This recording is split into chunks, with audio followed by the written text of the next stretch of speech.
keadaan saat ini di mana hampir seluruh negara di dunia sedang mengalami pandemi COVID-19 yang berimbas pada hampir seluruh aspek kehidupan manusia dan termasuk kepada aspek pendidikan. Tetapi, Madrasah Aliyah Negeri 2 Kota Bandung tetap melaksanakan pembelajaran meskipun berada di masa-masa seperti ini. Seperti apakah pembelajaran di Mandua Kota Bandung? Kita simak saja pembahasannya yang akan disampaikan oleh Bapak Momon Sudarma, SPD MSI, tentang pembelajaran di masa pandemi COVID-19. Kepada Bapak Momon Sudarma, SPD MSI, disilahkan. Bismillahirrahmanirrahim. Assalamualaikum warahmatullahi wabarakatuh. Kalian yang ada di rumah atau di tempatnya masing-masing, Assalamualaikum warahmatullahi wabarakatuh. Waalaikumsalam warahmatullahi wabarakatuh. Ada satu pertanyaan penting ya yang harus kita munculkan hari ini, yaitu adalah bagaimana caranya belajar pada saat situasi seperti kita sekarang ini. Kita memang tidak berharap bahwa yang namanya pandemik ini berkelanjutan. Yang namanya pandemik ini satu sisi memang kita tidak harapkan, tapi pada sisi yang lain adalah membangkitkan kita untuk bisa melek dengan digital atau yang literasi digital ya. Literasi digital. Literasi digital itu mungkin kalian sudah paham lah ya. Pokoknya kalau sehari-hari sudah pakai HP, ponsel ya, itu berarti teman-teman, Anda semua itu sudah termasuk kepada orang yang melek digital atau literasi digital. Coba bayangkan sekarang. Nih saya punya HP ini nih, punya HP ya walaupun nggak bagus-bagus amat smartphone ini, tapi bayangkan. Kalau ada yang nanya,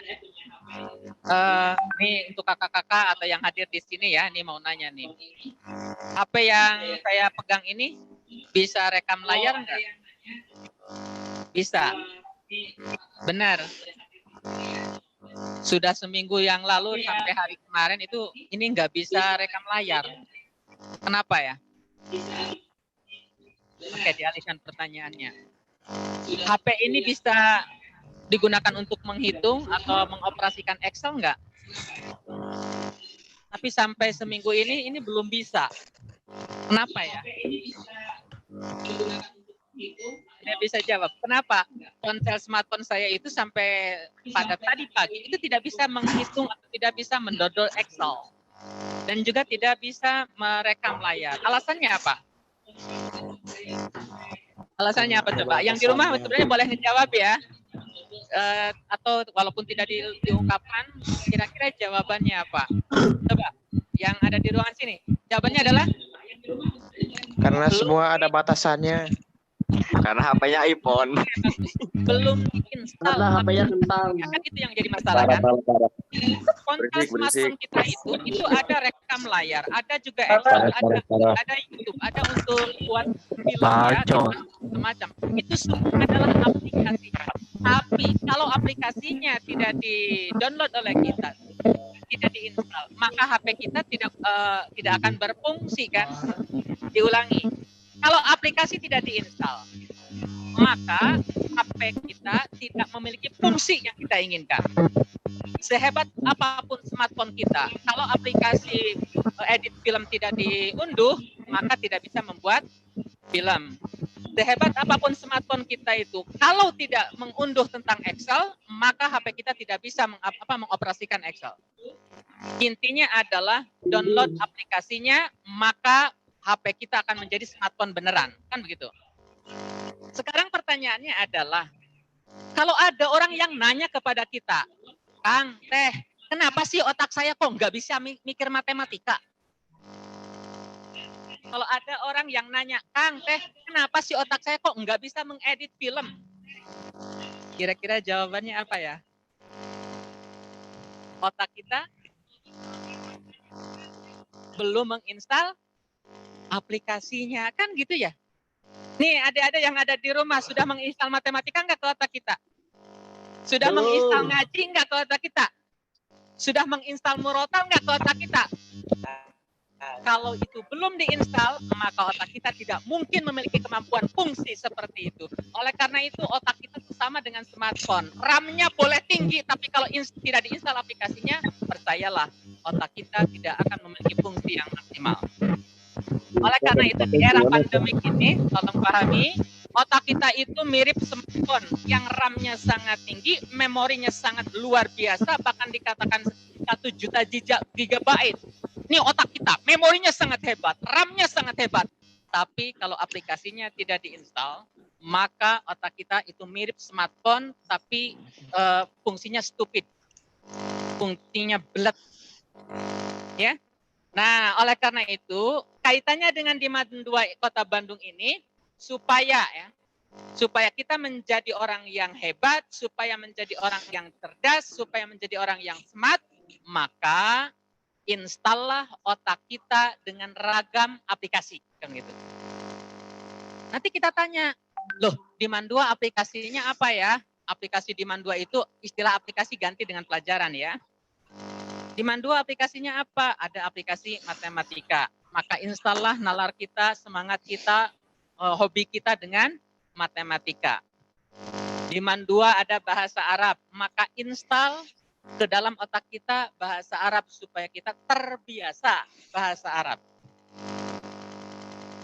Jadi pelajaran-pelajaran yang tadi diungkap oleh Ibu Kurikulum, Ibu Ike itu adalah salah satu aplikasi Play Store-nya itu di kurikulum. Play Store-nya di kurikulum. Aplikasinya adalah mata pelajaran. Masalahnya adalah smartphone kita, smart mind kita, otak cerdas kita mau enggak menginstal mata pelajaran itu. Ya, Pak, saya mah itu kalau datang ke sekolah itu hanya pengennya makan melulu, kuliner melulu, main saja. Jangan-jangan memang yang diinstalnya adalah game, kan begitu. Kalau yang diinstalnya game, maka sehari-hari di sekolah pengennya main, kan begitu. Main game itu enggak masalah.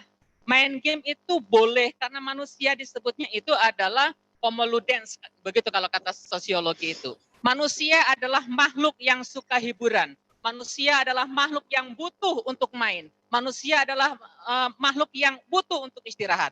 Dan oleh karena itu, dia perlu main. Jadi main game bukan sesuatu yang haram. Main game adalah bagian dari kebutuhan kita. Yang tidak boleh adalah mengisi seluruh waktu hidup kita hanya untuk main saja. Ya. Jadi isi hidup kita dengan main, tapi jangan menjadikan main untuk mengisi seluruh kehidupan kita. Itu yang paling pokok. Nah, karena kita adalah era pandemik, maka proses pembelajarannya itu sekarang adalah basisnya adalah yang tadi.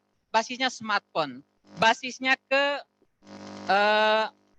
basis dalam bahasa sekarang itu adalah pembelajaran e-learning atau daring dalam jaringan. Nah, Demand 2 itu sebenarnya materi tentang e-learning itu cukup banyak. Yang sederhana banget nih, mungkin teteh-teteh Akang yang ada di ruangan di sini. Yang pertama bisa melihatnya pembelajaran berbasis web. Ya. Pembelajaran berbasis web. Dicek saja, nanti searching di internet, cari man2kotabandung.sch.id, maka akan muncul informasinya tentang Man 2. Itu basisnya web. Yang basis web yang lain misalnya kalau ke Android, dipegang di Androidnya, di situ ada di Play Store. Nanti cek di Play Store juga, cari Man 2 Kota Bandung. Itu bakal muncul juga. Ya. Nah, jadi pembelajaran tahap pertama ada yang dimaksud dengan pembelajaran berbasis web. Satu di antaranya bisa dicek di Man 2 Kota Bandung, baik yang ada di web PC, ya personal komputer kita, atau juga di Android di Play Store. Tinggal diklik saja. Kemudian yang kedua, bisa juga melihatnya ke e-learning. Nanti setiap anak-anak siswa yang kelas 10 akan dikasih alamatnya ya, address untuk pembelajaran e-learning. Kalau 11 dan 12 sudah tahu ya. Nanti ada yang diisi di situ. Saya mau bertanya, Pak. Yuk, enggak. Assalamualaikum warahmatullahi wabarakatuh. Waalaikumsalam warahmatullahi wabarakatuh. Saya Sinta Sri Sukmaningrum dari kelas IPS 5. Siap, Izin siap. bertanya. Untuk pembelajaran jarak jauh kira-kira sampai kapan ya, Pak? Pembelajaran jarak jauh itu waktunya adalah hanya sampai jam 3.30. Itu jam 4. Itu rentang waktunya. Kalau per hari. Cuma memang nanti kita satu harinya hanya ada 2 pelajaran. Artinya dalam satu hari itu kan absen pertama nanti ada yang belajar mungkin jam 6:30 sampai jam 8:30. Itu jam pertama selesai. Nanti mungkin kelas yang lain mah mulainya jam 9 sampai jam 11. Selesai juga. Nanti mungkin ada yang pada zuhur ya. Jadi rentang waktunya mah kalau per harinya itu sama persis seperti hari belajar kita ya, dari jam 6:30 sampai jam 3:30. Yang jadi perbedaan itu adalah waktu belajar perorangannya. Karena nanti satu kelas itu dimungkinkan hanya ada 2 pelajaran atau 3 pelajaran saja. Kalau sehari-hari kan kita pelajarannya ada 3, ada 4 ya. Kalau dihitung itu kan ada sekitar 9 jam pelajaran dari jam 6:30 sampai jam 3:30. Nah untuk sekarang mah mungkin hanya 2 atau 3 mata pelajaran saja dan kurang lebih 90 menit kali 2, 180 menit, mungkin 3 jam. Nah yang 3 jam itu bisa beda-beda. Ada yang dari jam 7 sampai jam 11, atau mungkin dari jam 9 sampai jam 1, atau mungkin dari jam 1 sampai 3:30. Tapi diingat-ingat, kalian yang kelas 10, 11, dan 12 juga sama, absennya itu harus sesuai dengan jam pelajaran masing-masing. Ya. Assalamualaikum Pak, saya Fredarin Aprilia dari kelas MIPA 3. Pak mau nanya, kan sekarang itu kasus corona makin meningkat, tapi bakalan ada rencana untuk masuk ke sekolah tatap muka nggak Pak? Atau rencananya tanggal berapa gitu Pak? Atau sampai nunggu pemerintah tahun depan, Januari? Jadi corona itu sampai sekarang, itu mohon maaf, kelihatannya belum bisa diprediksi. Mungkin ketika awal Maret, ada yang pernah ngikutan itu berita ya, awal Maret itu ada statistik baik dari ITB, dari Unpad, dan UGM, dan juga UI, itu banyak yang mengeluarkan analisis hasil penelitian ya. Dari hasil penelitian menurut statistik mestinya April itu kita sudah turun, mestinya. Tahu-tahu ternyata mungkin karena kita salah langkah ya, atau mungkin karena kita tidak disiplin, atau sebagian di antara kita yang belum disiplin hidup, jaga jarak, kemudian cuci tangan gitu. Akibat dari itu adalah maka corona itu sampai hari ini masih tinggi. Bahkan mohon maaf, untuk Kota Bandung kemarin hampir 1.000 orang ya di sekolah calon perwira di Bandung dan juga di Cimahi. Akibat dari itu pula di Indonesia juga masih terus naik. Nah, karena corona masih naik, kelihatannya sih untuk sementara Menteri Pendidikan masih meyakini bahwa insya Allah kita masuk di bulan Januari. Tapi kalau misalnya Bandung kemudian menunjukkan ya ada tren penurunan tentang kasus corona ini, insya Allah bisa jadi September bisa dimulai. Mungkin kelas 12 dulu yang masuk karena dia akan menghadapi akhir pembelajaran ya. Kemudian kelas 11 dan ujungnya nanti kelas 10, setelah itu SMP dan baru PAUD terakhir. Jadi kalau September dimulai mungkin PAUD baru Januari.